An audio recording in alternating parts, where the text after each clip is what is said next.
funny story, I got here this morning, and I only finished the presentation this morning because this is completely new stuff. And I got here and I was like, Tishna, how big are the presentation notes on the on the computer? And she's like, there's none. I was like, awesome, okay. And then I said, okay, worst case scenario, I have my phone where I can check my notes, in case shit just goes wrong. And then right before this, Tishna leans over and she's like, don't bring your phone up there because it's causing static. So we're just gonna see how this goes. And I still brought my phone up here, sorry. Airplane mode? Okay. Well, we're just gonna wing it. So I'm Clint Beharry, and I'm gonna be talking to you today about optimizing stories for future impact. I notice you can tell I'm not British because of that Z or Z. In the programs, it all has S, and I thought that was so weird. But anyway, so I work at the Harmony Institute. We're a nonprofit research lab in New York City. There's the info at the bottom. I would give you my Twitter info, but all I ever do is rant about stuff that I don't like, so you really shouldn't follow me. And nothing I opine up here is part of Harmony Institute's viewpoints. They're entirely my own. I think we have possibly the most fascinating mission I've ever heard of. For me, we study the impact of stories on social issues. So we actually constantly ask this question, how do you measure the impact of a story? And we're focused on social issues, but I'm gonna try to apply it to pretty much everything that may come up in this room. So we study, movies, documentaries, novels, video games, really anything with a narrative you can imagine, even journalism in a way. And we're always trying to figure out, what are the methods? How do you actually track something that's this complicated when you look at typical metrics like conversion or clicks or stuff like that, and it's very quantitative, and I think to really get into a person's brain, it has to be very qualitative. It has to be very subjective and emotional and personal. So what are the kind of theories or methods we use to try to track stuff like that? I get to work with social scientists and data scientists, which is amazing, and they're really smart, and I just mash stuff up and come up with tools and apps and stuff. But part of social science theory is really figuring out what are kind of older methods that frame how people learn, how they feel, and what actions they take after experiencing a story. And the data science part of it that's really exciting is that you can statistically kind of compound that and learn much, much bigger findings rather than in the past you did this creepy, weird lab experimental study where everyone was locked in there. And we've done plenty of that too. We actually strap brain scans to people and force them to watch zombie apocalypse films to see how they react to violence and stuff like that. But with data science, you can actually scrape the web and get all kinds of opinions from all over the place, and not just number of mentions. I'll show you we dive a little bit deeper. So two of the methods in particular that I want to talk about, and these are the scientific terms, so they're really boring, I'm sorry. The first one is frame diffusion. I guess frame, for a lot of people in this room, probably means like film frame or something. I'm not a filmmaker. But in this case, we're talking about linguistic frames. So a big one in the US is like tax relief, right?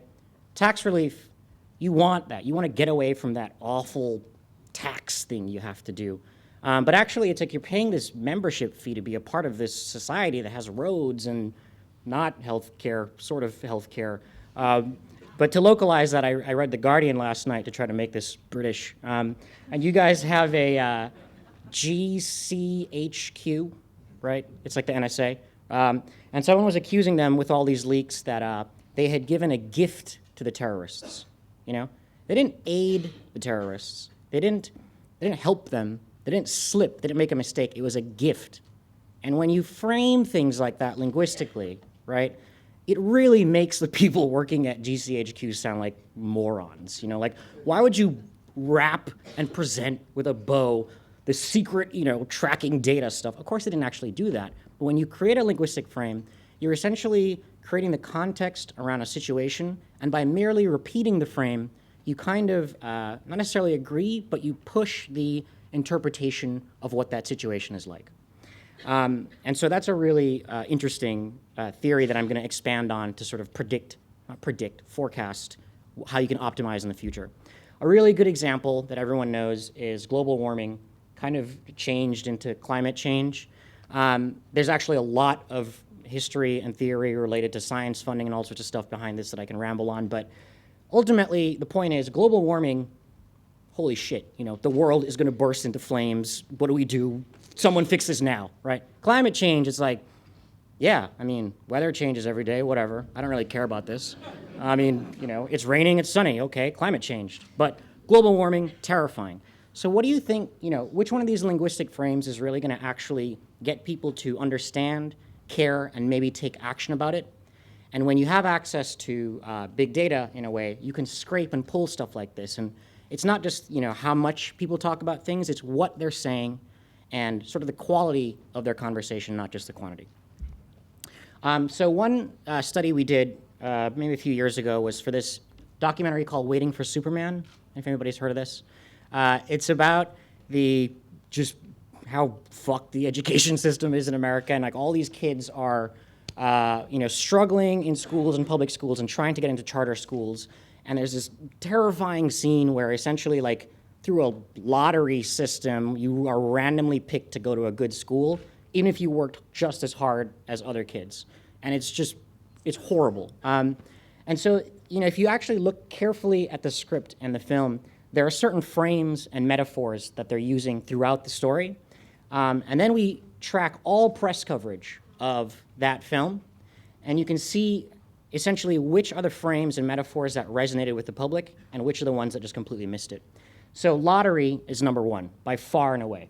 It related to that scene where the kids basically got in or didn't get in, and you're essentially like, your entire future is based on this lottery, and it's a little kid, this is really, really harsh to see. Versus, if you look, second from the bottom is breaking the sound barrier, and the filmmakers tried to use this as a way to say there's an achievement gap, and it was kind of a hopeful frame that will break the sound barrier and solve this problem. But actually, no one picked up on that.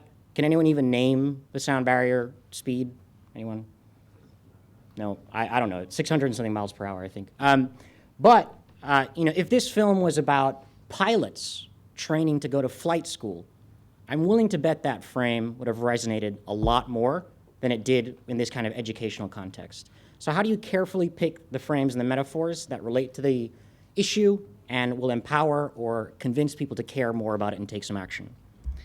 The second theory I want to bring up that has an even worse name is discursive opportunity structure. We just call it DOS for short, but that might bring back Microsoft DOS. No offense, Elon, which is just the worst operating system.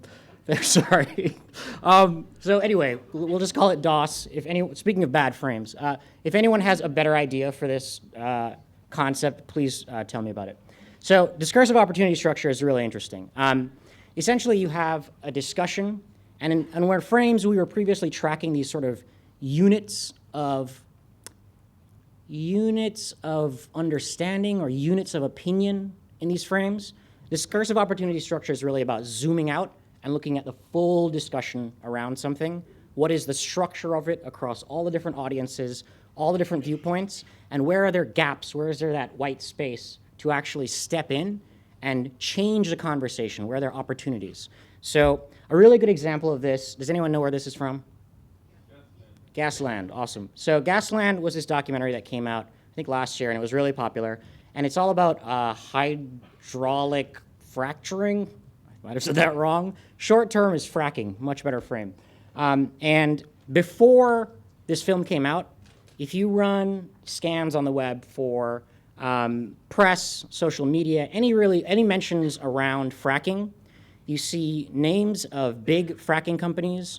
You see techniques and very objective methods to perform fracking. After this film comes out, you see tap, water, fire around fracking. Because this frame really, really works. It's sort of like a visual narrative frame, but the fact that you can turn on your pipe and set your water on fire is so emotionally resonant that this really worked. And I think for various issues, you're going to be able to scan the entire discussion structure and strategize for opportunities to tell stories within that space. And I'm going to show you a bit of how we're working on that. So discursive opportunity structure and frame diffusion are two methods that we look at to try to track the ripple effect that a film has on its issue, on its audiences. And there's a lot of kind of mixing of social science theory and data science here. But over time, we kept getting more and more stories. And in the past, we traditionally worked with clients or independent research studies where you pick the story that you're going to examine, you put it out into the world, and then you look at it afterward and you say, okay, well, this is the stuff that happened. This is the kind of impact that worked. But as we got more and more stories coming in, you kind of develop this combinatorial intelligence or wisdom that happens when you just get more experience, right? And so we actually got 2 clients coming in, one after another. The first one was Disconnected, which is an MTV film. It's fictional, and it's about bullying, but it's about cyberbullying, where kids online are getting, picked on Facebook. And what's really terrifying about cyberbullying is that if you're bullied in person, okay, they take your lunch money or whatever. If you're bullied on Facebook, like, millions of people can see this thing. And so you're hearing a lot of stories of kids getting their lives ruined and committing suicide or having to move to another place or changing their name, and it's a really tough issue, I think, for kids today. So that's a fictional approach, a lot of different characters, a really great film, and we study the impact of that. Completely serendipitously, Lee Hirsch, who's a director of Bully, which is a documentary about bullying in schools, he approached us to do a study on this, and we did a lot of really interesting research on it and found some cool findings. But when we kind of looked at it, it was like, wow, well, these are both about the same issue. How do you quantify which one had more impact? Because they're taking different angles, they're reaching different audiences, and ultimately impact isn't this simple one number score that people try to sell you like clout. No offense if anyone works for clout. Like, I just think that's ridiculous. And especially for social issues that are sometimes really close to the issue or sometimes very distant, it's really, really nuanced and different. And I think impact isn't this number in a way. It's something that you really have to dig into and study really carefully. And we're actually working on tools to provide that to other people, which I'll name drop in a bit. So we realized that we couldn't just study these individual films anymore and think about the ripple effect of an individual story on such a big zeitgeist of storytelling. So we actually had to look at the Rainstorm, right? We had to look at all the films that were out there. There's so many different documentaries on climate change, on healthcare. I mean, less so on women's rights, but there's definitely a rise there, thankfully. How do you figure out, one, the different types of impact that all these different stories are having on different issues for different audiences? And 2, how do you actually think about all of this combined insight to tell a much better story in the future?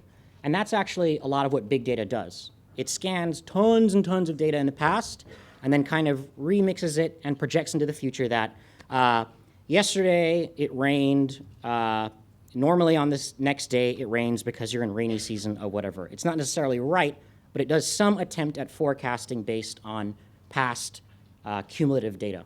So that was a really big paradigm shift for us. We had to kind of shift the teams. Our research analysts are becoming less sort of traditional social scientists, and a lot more data scientists are coming in to really just scrape the web constantly. And it's insane. Like, we scrape everything. Like, we're scraping you right now. That's not true. But we scrape a ton of data, press, social media, expert blogs, et cetera, and figure out what are all of these conversations that are happening around a social issue, how are the films and stories that are being told overlapping with it, and unlike most big data, we're able to find what are the topics that people are talking about in the press, but there's no story about it.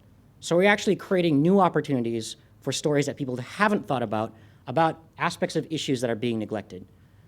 Okay, so when you start gathering, and I love that Ingrid and Wayne talked about maps, when you start gathering all of this information about a landscape around an issue, you actually kind of fill out this map, right? So you're not looking at an individual ripple anymore.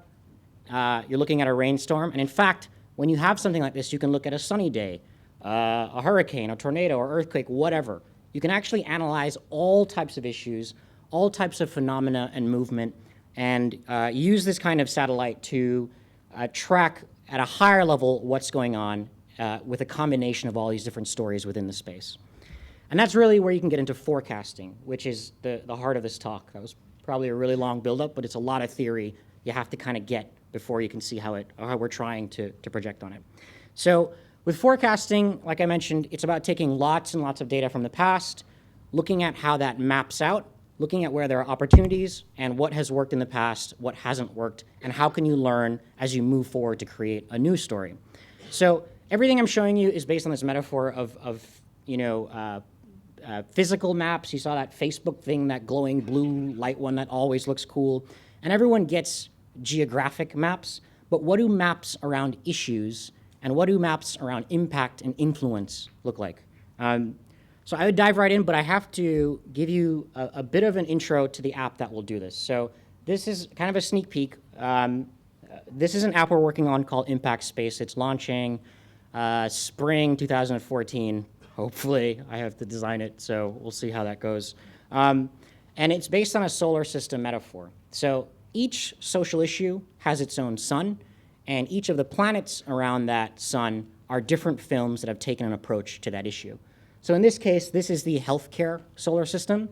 And wrapping around, you can kind of see release dates. This is also a mock-up. We have about 30 to 50 films per issue in the prototype right now. But you can see films coming out over time. And the bigger the planet is, the bigger the impact the film had on that issue. Now, how do we pick that? You can see in the top right, there's viewership, press, critical reception, and social media.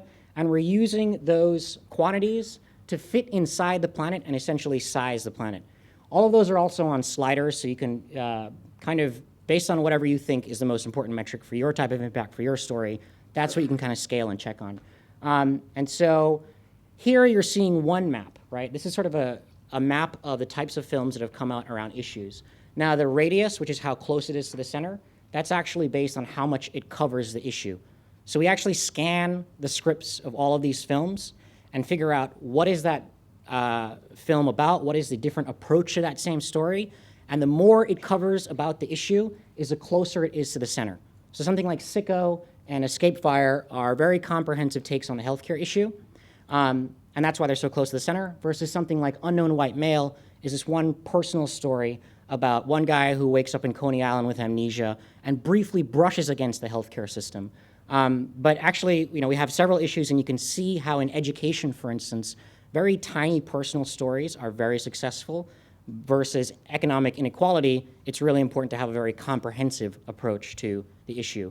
So again, gathering all of this, creating maps, and looking at how data either supports that it worked or it didn't work, you're able to start forecasting what might possibly work in the future.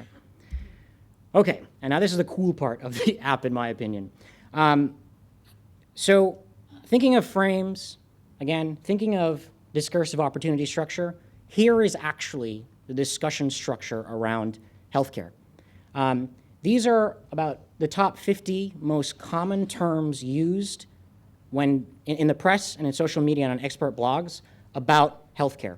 Now, they're positioned on screen by how often they co-occur. So what you've actually created here is not just a cluster of conversation, but it's a cluster of audiences behind these conversations. And the newer version of this screen, which I think I have to design tomorrow, you'll see that top right will be more of like a liberal cluster, top left will be more of a conservative cluster. At the very bottom, which this thing is hiding, can I get rid of that? Whatever. It says press outlet. Oh, I didn't do that. Okay. With my mind. So you can filter by Fox News. Guess what kind of audience that is. And you can see what are the topics that kind of create a constellation of what readers of Fox News care about or talk about when talking about healthcare. And this is really interesting to kind of create a linguistic map with the audiences behind it, and how can you forecast and build stories on top of that. So part of the app, I should talk about this. So here's another example. Inconvenient Truth, Al Gore. I'm imagining a lot of people probably saw this. It's talked about as like one of the most influential documentaries ever. But it's Al Gore, like who went to watch this thing? Probably a bunch of educated liberals who cared about the environment anyway. I'm one of them, right? And there's actually research that shows that after An Inconvenient Truth, despite the fact that it dominated the conversation around climate change, there was an uptick in SUV sales in the conservative community because of how much they hate Al Gore. So jumping back to something like this, right? You can see what they care about, and I'm willing to bet the Fox News highlight won't have Al Gore lit up, right? So you can kind of avoid topics that are really not working for that audience and approach topics that are obviously major points of concern rather than preaching to the choir all the time with these amazing documentaries that I'm a total sucker for, but I don't really need to be convinced on all this stuff.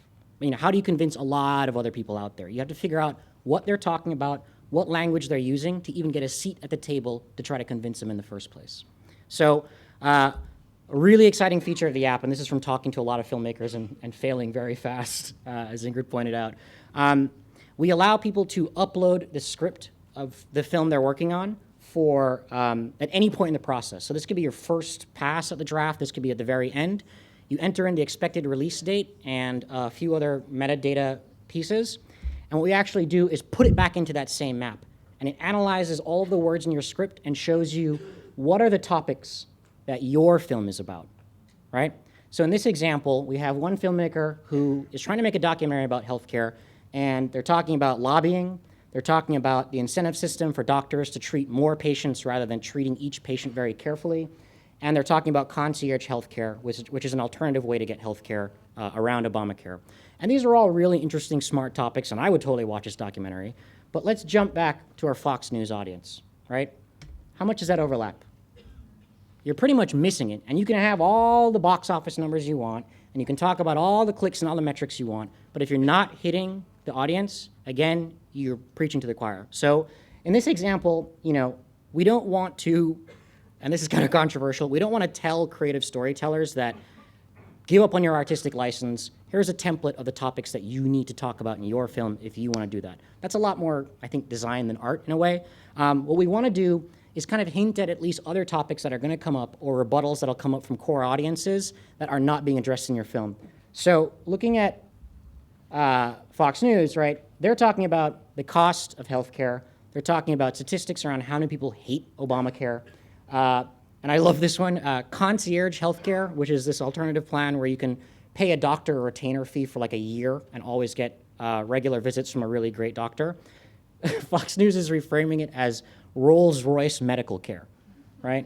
And thinking about framing, right? If you hear concierge healthcare, yeah, that's okay. Rolls-Royce medical care, that's for rich assholes, right? Like, I'm not going to sign up for that thing, which of course just pisses off the audience even more. So telling this filmmaker, well, it's great you're talking about things that some people care about, but maybe throw in a couple infographics explaining some statistics that disagree with what you're hearing all the time on Fox News. And if you're going to introduce concierge healthcare, at least know that you're entering kind of a fight, and how are you going to pull that frame back? You know, I think Obama right now is actually trying to use Obamacare, and huge mistake to put your name, if people hate you, into your health plan. Just reframe it. And so I think tools like this can actually kind of get at stuff around that area.